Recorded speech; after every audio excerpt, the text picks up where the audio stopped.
Radhe Radhe friends, जय श्री कृष्णा। स्वागत है आप सभी का मेरे चैनल में। आज की इस वीडियो में हम पद्मिनी एकादशी की व्रत कथा सुनेंगे। कथा सुनने के लिए हम हाथ में थोड़े से तिल या फूल लेंगे। अब कथा शुरू करते हैं।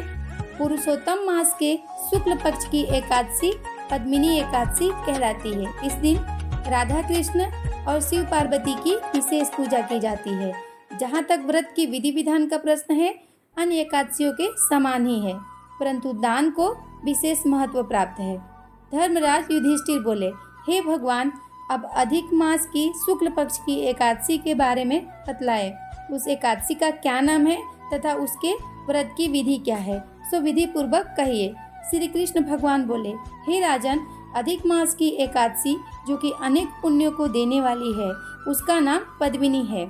इस एकादशी के व्रत से मनुष्य विष्णु लोक को जाता है। हे राजन, इस विधि को मैंने सबसे पहले नारद जी से कहा था। वह विधि अनेक पापों को नष्ट करने वाली तथा मुक्ति प्रदान करने वाली है। अब मैं उस विधि को पुनः कहता हूँ, ध्यान पूर्वक सुनो। दशमी के दिन व्रत को शुरू करना चाहिए और कांसे के पात्र में भोजन मांस, मसूर, चना, कोदो, शहद, साग और पराया धन दशमी के दिन नहीं खाना चाहिए। इस दिन हविष्य से भोजन करना चाहिए और नमक भी नहीं खाना चाहिए। उस रात्रि को भूमि पर शयन करना चाहिए और ब्रह्मचर्य व्रत का पालन करना चाहिए। एकादशी के दिन प्रातः उठकर नित्य क्रिया से निवृत्त होकर दातुन करनी चाहिए और 12 कुल्ला करके पुण्य क्षेत्र में स्नान करने चले जाना चाहिए। उस समय गोबर, मृतिका, तिल, कुश तथा आमल की पूर्ण विधि पूर्वक स्नान करना चाहिए। स्नान करने से प्रथम शरीर में मिट्टी लगाते हुए उसी से प्रार्थना करनी चाहिए। हे मृतिके, तुमको भगवान ने सुकर रूप धारण करके निकाला है। ब्रह्मा जी ने तुम्हें दिया है और कश्यप जी ने तुमको मंत्रों से पूजा है, इसलिए तुम मुझे भगवान की पूजा करने के लिए शुद्ध बना दो।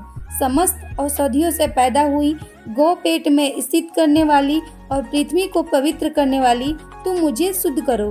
ब्रह्मा के थूक से पैदा होने वाली तुम मेरे शरीर को छूकर मुझे पवित्र करो। हे शंख चक्र गदाधारी देवों के देव जगन्नाथ, आप मुझे स्नान के लिए आज्ञा दीजिए। इसके उपरांत वरुण मंत्र को जपकर स्नान करना चाहिए। पवित्र तीर्थों के अभाव में उनका स्मरण करते हुए किसी तालाब में स्नान करना चाहिए। स्नान के पश्चात स्वच्छ वस्त्र धारण करके तथा संध्या तर्पण करके मंदिर में जाकर भगवान की पूजा करनी चाहिए। स्वर्ण की राधा सहित कृष्ण भगवान की प्रतिमा और पार्वती सहित महादेव जी की प्रतिमा बनाकर पूजन करें। धान्य के ऊपर मिट्टी या तांबे का कलश या घड़ा रखना चाहिए। उस घड़े को वस्त्र तथा गंध आदि से अलंकृत करके उसके मुंह पर तांबे, चांदी या सोने का पात्र रखना चाहिए।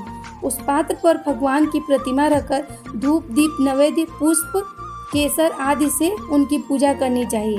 उसके उपरांत भगवान के सम्मुख नृत्य गान आदि करें। उस दिन पतित तथा रजस्वला स्त्री का स्पर्श नहीं करना चाहिए। उस दिन असत्य बोलना तथा गुरु और ब्राह्मण की निंदा नहीं करनी चाहिए। उस दिन भक्तजनों के साथ भगवान के सामने पुराण की कथा सुननी चाहिए। अधिक मास की शुक्ल पक्ष की एकादशी पद्मिनी एकादशी का व्रत निर्जल करना चाहिए। यदि मनुष्य शक्ति रहित हो तो उसे जलपान या अल्पाहार से व्रत करना चाहिए।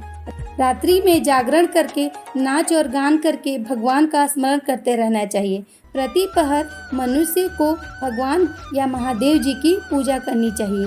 भगवान को पहले पहर में नारियल, दूसरे पहर में बिलपत्र, तीसरे में सीताफल और चौथे में सुपारी अर्पण करना चाहिए। इससे पहले पहर में अग्नि होम का, दूसरे में वाजपेयी यज्ञ का, तीसरे में अश्वमेध यज्ञ का और चौथे में राजेश्वरी यज्ञ का फल मिलता है। इस फल से अधिक संसार में न कोई यज्ञ है, न विद्या है, न तप है, न दान है। एकादशी का व्रत करने वाले मनुष्य को समस्त तीर्थ और यज्ञों का फल मिलता है। इस तरह से सूर्योदय तक जागरण करना चाहिए और स्नान करके ब्राह्मणों को भोजन कराना चाहिए। सब पदार्थ भगवान की प्रतिमा सहित ब्राह्मणों को देनी चाहिए। इस प्रकार जो मनुष्य विधि पूर्वक भगवान की पूजा तथा व्रत करते हैं, उनका जन्म सफल होता है और इस लोक में अनेक सुखों को भोगकर अंत में परम धाम को जाते हैं। हे राजन, मैंने आपको एकादशी के व्रत का पूरा विधान बता दिया। अब जो पद्मिनी एकादशी का भक्ति पूर्वक व्रत कर चुके हैं, उनकी कथा को कहता हूँ, ध्यान पूर्वक सुनो। यह सुंदर कथा पुलस्त्य जी ने नारद जी से कही थी। एक समय कीर्तिवान ने रावण को कारागार में बंद कर रखा। उसको पुलस्त्य जी ने कीर्तिवान से विनय करके छुड़ाया। इस घटना को सुनकर नारद जी ने पुलस्त्य जी से पूछा कि हे महाराज, उस मायावी रावण को, जिसने समस्त देवताओं सहित देवराज इंद्र को जीत लिया, कीर्तिवान ने किस प्रकार जीता, सो आप मुझे समझाइए। इस पर पुलस्त्य जी बोले कि हे नारद जी, आप पहले कीर्तिवान की उत्पत्ति सुनो। त्रेता युग में महिष्मती नाम की नगरी में कीर्तिवान नामक एक राजा राज्य करता था। उस राजा के 100 स्त्रियां थी। उसमें से किसी के भी राज्य भार लेने वाला योग्य पुत्र नहीं था। बस राजा ने आदर पूर्वक पंडितों को बुलाया और पुत्र की प्राप्ति के लिए यज्ञ किए, परंतु सब असफल रहे। जिस प्रकार दुखी मनुष्य को भोग नीरस मालूम पड़ते हैं, उसी प्रकार उसको भी राज्य पुत्र बिना सुख देने वाला प्रतीत नहीं होता था। अंत में वह तप के द्वारा ही सिद्धियों को प्राप्त जानकर तपस्या करने के लिए वन को चला गया। उसकी स्त्री हरिश्चंद्र की पुत्री परमदा वस्त्र अलंकारों को त्याग कर अपने पति के साथ गंधाधन पर्वत पर चली गई। उस स्थान पर लोगों ने 10 सहस्त्र वर्ष तक तपस्या की, परंतु सिद्धि प्राप्त न हो सकी। राजा के शरीर में केवल हड्डियां रह गई। यह देखकर प्रमदा ने विनय पूर्वक महासती अनुसुईया से पूछा कि मेरे पति को तपस्या करते हुए 10 सहस्त्र वर्ष बीत गए, परंतु अभी तक भगवान प्रसन्न नहीं हुए, जिससे मुझे पुत्र प्राप्त हो। इस प्रकार अनुसुईया जी बोली, अधिक मास में, जो कि 32 महीने बाद आता है, उसमें 2 एकादशियां होती हैं, जिसमें शुक्ल पक्ष की एकादशी का नाम पद्मिनी है और कृष्ण पक्ष की एकादशी का नाम परमा है। उसके जागरण और व्रत करने से भगवान तुम्हें अवश्य ही पुत्र देंगे। इसके पश्चात अनुसुईया जी ने व्रत की विधि बतलाई। रानी ने अनुसुईया जी की बतलाई विधि के अनुसार एकादशी का व्रत किया और रात्रि जागरण किया। इससे भगवान विष्णु उस पर बहुत प्रसन्न हुए और वरदान मांगने के लिए कहा। रानी उस पर भगवान की स्तुति करने लगी। रानी ने कहा, आप यह वरदान मेरे पति को दीजिए। परमदा का वचन सुनकर भगवान विष्णु बोले कि हे परमदे, मलमास मुझे बहुत प्रिय है, जिसमें एकादशी मुझे सबसे अधिक प्रिय है। इस एकादशी का व्रत तथा रात्रि जागरण तुमने विधि पूर्वक किया है, इसलिए तुम पर अत्यंत प्रसन्न हूँ। इतना कहकर भगवान विष्णु राजा से बोले, हे राजेंद्र, तुम अपनी इच्छा के अनुसार वर मांगो, क्योंकि तुम्हारी पत्नी ने मुझे प्रसन्न किया है। भगवान की सुंदर वाणी को सुनकर राजा बोला, हे भगवान, आप मुझे सबसे श्रेष्ठ, सबके द्वारा पूजित तथा आपके अतिरिक्त देव दानव मनुष्य आदि से अजय उत्तम पुत्र दीजिए। भगवान उसे तथास्तु कहकर अंतर्ध्यान हो गए। वह दोनों अपने राज्य को वापस आए। उन्हीं के यहाँ कीर्तिवान उत्पन्न हुए थे। वह भगवान के अतिरिक्त सबसे अजय थे।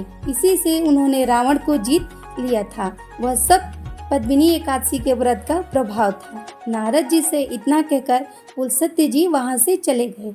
भगवान बोले, हे धर्मराज, मैंने अधिक मास की शुक्ल पक्ष की एकादशी का व्रत कहा है। जो मनुष्य इस व्रत को करता है वह विष्णु लोक जाता है। भगवान का वचन सुनकर युधिष्ठिर ने भी अपने कुटुंब सहित इस व्रत को किया। सूत जी बोले, हे ब्राह्मण, जो आपने पूछा था सो मैंने सब कह दिया। अब आप क्या सुनना चाहते हैं? जो मनुष्य इसकी कथा को सुनेंगे वे स्वर्ग लोक को जाएंगे। हाथ में जो हमने फूल लिया है या तिल लिया है वो हम भगवान के फोटो के पास अर्पित कर देंगे। बोलो एकादशी माता की जय, श्री हरि विष्णु भगवान की जय। राधे राधे, जय श्री कृष्णा।